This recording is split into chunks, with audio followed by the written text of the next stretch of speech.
So there aren't too many reactions that you can do with ethers relative to the other functional groups. And that's sometimes a disadvantage and sometimes an advantage. One way you can make use of that is by using ethers as a solvent, because if they don't react with a lot of stuff, then they're a nice sort of white noise background that doesn't interfere with other reactions. But one thing you can do with ethers is you can make them, the Williamson ether synthesis like we saw in the previous problem, and you can break them apart. And a common way to break them apart is using acid. So this would be considered acidic cleavage. You're breaking an ether apart using an acid. And the most common acids are going to be halo acids. Those are acids that have a hydrogen bonded to one of the halogens. Remember, a general term for the halogens is an X here. And those are anything in group 7A. So the halogens would be fluorine, chlorine, bromine, and iodine. We'll see that really the best ones to choose are bromine and iodine for this. In other words, hydrobromic acid and hydroiodic acid. Oops. Hydrochloric acid would work, sometimes just not as well, and hydrofluoric acid would not even work. So that's not an option. Okay, these are all strong acids though. So what ends up happening is you have an ether, and here I'll just do diethyl ether, or actually let's do ethyl propyl ether, just so you could see the different sides. And usually you'll treat this with excess, and sometimes they write the word excess, and sometimes they just write the letters XS. It stands for the same thing. So it would be excess of this halo acid. So I'm going to choose HBr for this one. All right. Well, if you want to know how something reacts, identify the nucleophilic centers and the electrophilic centers. The oxygen is a nucleophile, both because it has the lone pairs and because it has a slightly negative charge. The atoms bonded to it have a slightly positive charge because their electron density is stolen by the very electronegative oxygen. On the other molecule, the bromine is pretty electronegative, so that's going to have a slightly negative charge because it steals the electron density away from the hydrogen, which is slightly positive. And so, there are a couple things that can try to happen. The bromine, which has a slightly negative charge, could try to attack this bromine, could try to attack one of these slightly positive atoms. But first of all, this bromine isn't the best nucleophile because it only has a partial negative charge. And even if we ignore that, this bond would have to break, and that is not a very good leaving group. And the reason why that group is not a good leaving group is because that negative charge that it would have if this bond were to break, this negative charge is stuck just on this one oxygen atom. And so you're forcing a full charge to be in a small space, and that's very unstable. And it's because that's so unstable that alkoxides are such strong nucleophiles, like we saw in the Williamson ether synthesis. So to make this reaction happen, we have to do two things. We have to make this bromine a better nucleophile, and we have to make this alkoxide a better leaving group, and we can do both of those things at the same time using the acidity of this HBr. We can take the nucleophilic oxygen with that slightly negative charge, and that can attack the slightly positive hydrogen. Hydrogen can only form one bond, so if it's going to make that new one, the old one it has to break. And so the first step we have here creates this. We have the lone pair on top, but the bottom lone pair now is going to the hydrogen, and this oxygen has a positive charge, and bromine is going to have full negative charge. So now we have an awesome nucleophile with a full negative charge, and we have a great leaving group. This whole thing right here is a great leaving group because once it leaves, it won't have any charge at all. And so it will be very stable, and so it's fine with being that way. It's fine with leaving. So that oxygen is still slightly, it's electronegative, stealing the electron density away from the carbons next to it, so those are slightly positive.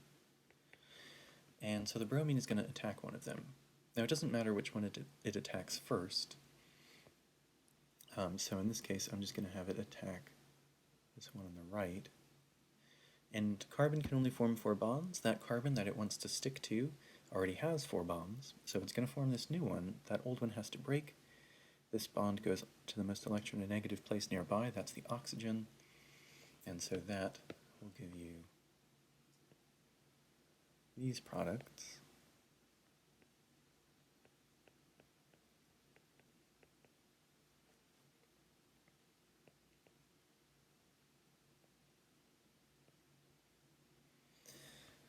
So those are 2 products we have. And one thing to consider, you might have asked, well, this has a full negative charge, this has a full positive charge, why didn't the bromine just attack the oxygen? But that oxygen already has 2, 4, 6, 8 electrons around it. And so it has a full octet, so there's no space for more electrons around that. Okay, so we have this first reaction, but remember we added excess acid, so we still have more of this HBr floating around.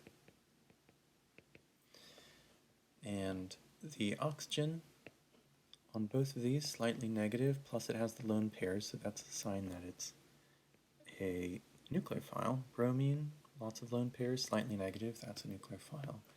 And the stuff that these are bonded to are all slightly positive. And so we're actually in a similar scenario as the one that we were in before, because the bromine would love to attack this bromine here. Would love to, well, it wouldn't be able to really attack the hydrogen. That would just leave it where it is, bonded to a hydrogen. Like if it made a new bond to that hydrogen and this one left, it would be exactly where it started. So the other place where it could attack is it could attack this carbon right here.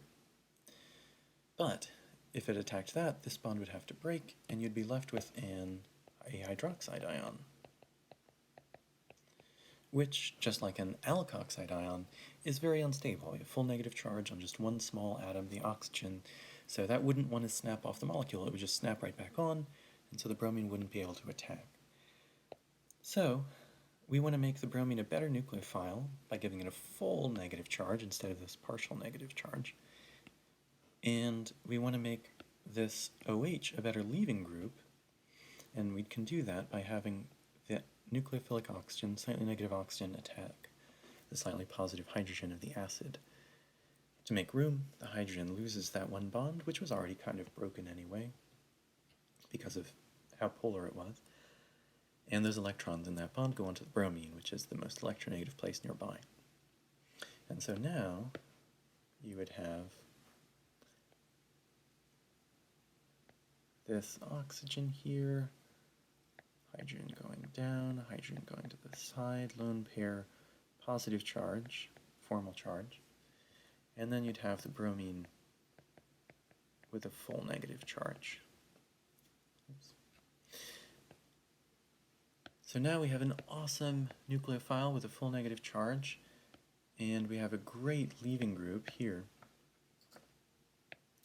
It would just be water, which is very stable by itself. And so this carbon, which is bonded to the oxygen is stealing electron density from it, and so it's slightly positive, so this bromine can attack that carbon. This bond breaks to make room. The electrons go onto the most electronegative atom nearby, that's the oxygen. And the products you would be left with would be this and water.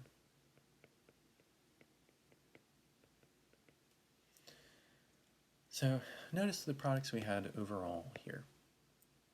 We had an alkyl halide, a second alkyl halide, and water in this whole process.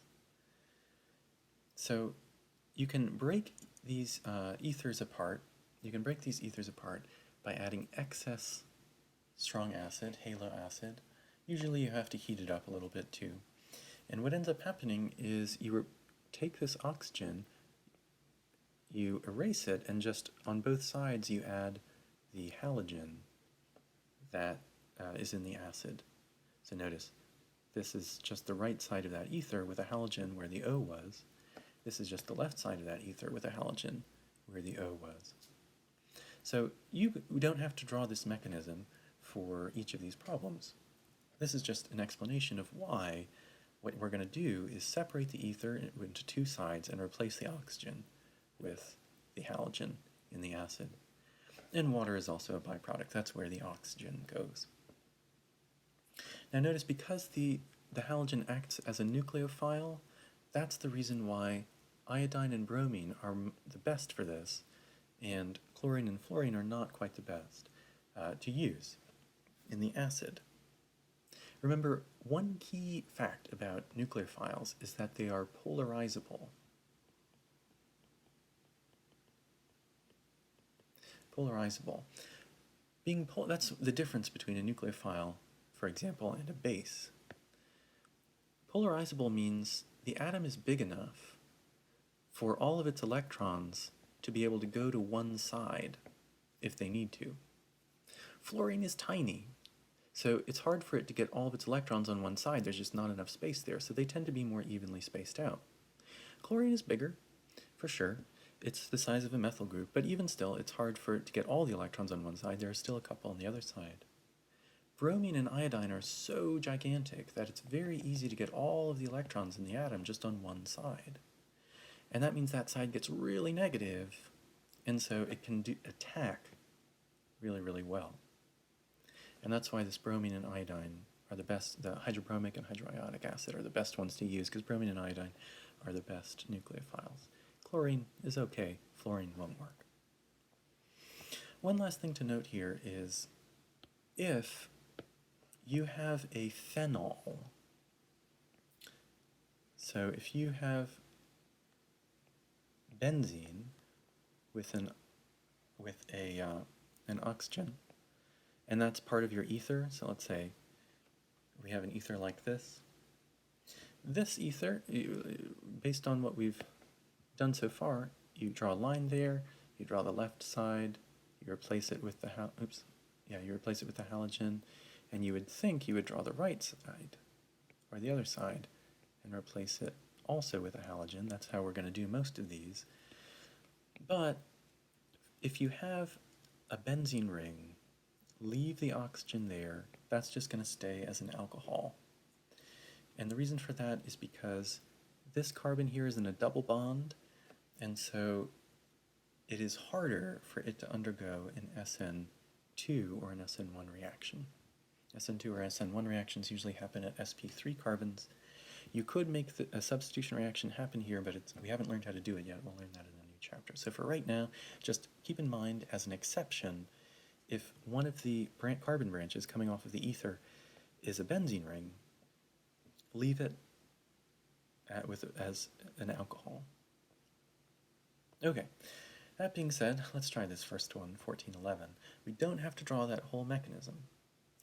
Notice, we have an ether, we have excess halo acid, and we have some heat to get it going. So this is acidic cleavage of ethers. Draw a line down the oxygen. We're going to draw both sides, and where the oxygen was, just replace it with whatever halogen is in the acid. So that was the left side, here's the right side. And those are your products, those and also H2O. This is where this oxygen went into the water. And the two H's here are the two H's from the acids that the BRs were connected to. So the explanation is kind of lengthy, but I think the process for solving the problem is really straightforward. Line, separate it into two molecules, replace the oxygen with a bromine, and add water.